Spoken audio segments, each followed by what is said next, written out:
اللہ تبارک و تعالی جب مسلمان کو توفیق دے اور اللہ کی بارگاہ کی جانب وہ رجوع کرے تو پھر اس کا رویہ یہ ہونا چاہیے کہ اس کی توجہ ہو اللہ کی جانب. ہمارے ہاں تسبیحات پڑھ لی جاتی ہیں اگر کبھی موقع ملے، لیکن وہ خاص انہماک، وہ خاص شوق، وہ خاص ذوق اللہ تبارک و تعالیٰ کی عبادت کا. ایک ہوتا ہے نماز پڑھنا، ایک ہوتا ہے اہتمام کے ساتھ نماز پڑھنا، یعنی ذرا وقت پہ اٹھنا، ذرا صحیح کر کے وضو کرنا، ذرا شوق سے مصلی بچھانا.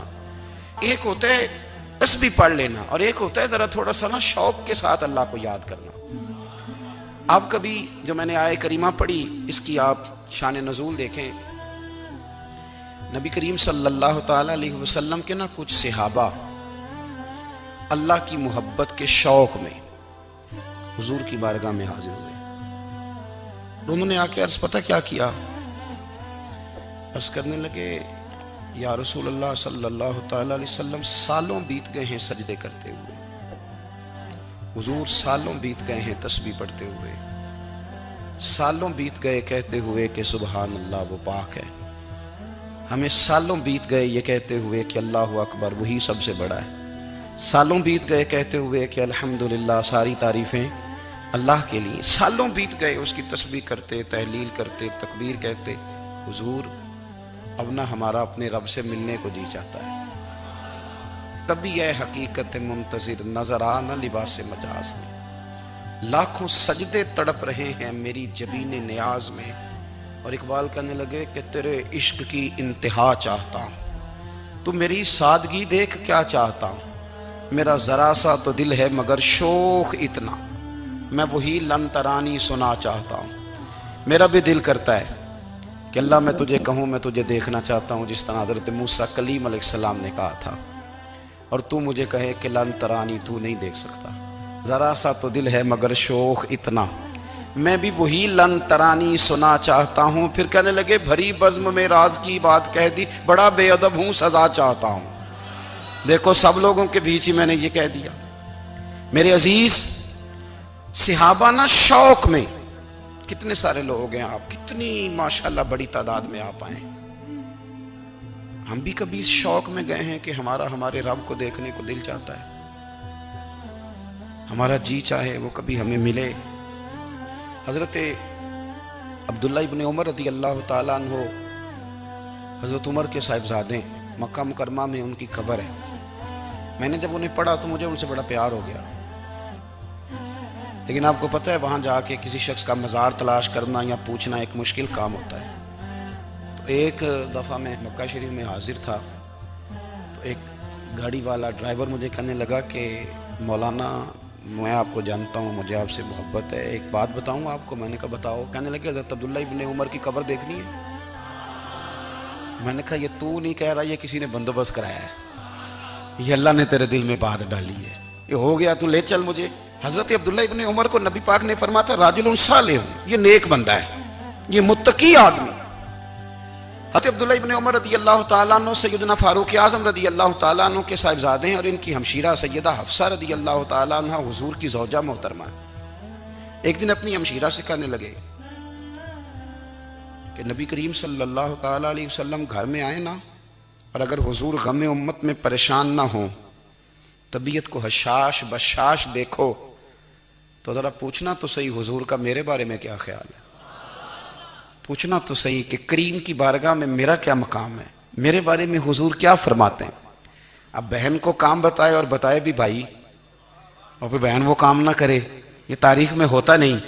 حضرت عمر فاروق رضی اللہ تعالیٰ عنہ کی صاحبزادی ام المومنین رضی اللہ تعالیٰ عنہ فرماتی ہیں کہ میں تو بس منتظر تھی. انہوں نے تو کہا تھا نا کہ اگر تم حشاش بشاش دیکھو تو بات کرنا، لیکن حضور تشریف لائے، میری باری تھی، میرے گھر تشریف لائے، کھانا پیش کیا تو فوراً میں نے عرض کی حضور ایک بات پوچھنی تھی.